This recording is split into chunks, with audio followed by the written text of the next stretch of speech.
বিচারের মাঠে জাহান্নাম আর জান্নাত আল্লাহর সামনে হইচই লাগিয়ে দিবে। কালাতিন্নার জাহান্নাম বলবে, উসিত্তু বিল মুতাকাব্বিরিনা ওয়াল মুতাজাব্বিরিনা, আমার ভিতরে স্বৈরাচারী, স্বেচ্ছাচারী, অহংকারী, বদমেজাজি, জুলুমবাজকে দেওয়া হলো কেন? কারণ কি?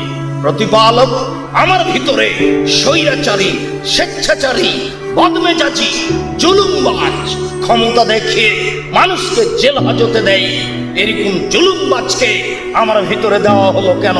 তখন আল্লাহ বলবেন, ইন্নামা আনতি গাজাবি, ও জাহান্নাম তুমি আমার শাস্তি, ও জাহান্নাম তুমি আমার রাগ, ও জাহান্নাম তুমি আমার ক্রোধ। আল্লাহ বলবেন, ও জাহান্নাম তুমি আমার রাগ, ও জাহান্নাম তুমি আমার ক্রোধ। আমার বান্দার যাকে ইচ্ছে তোমাকে দিয়ে শাস্তি দিব।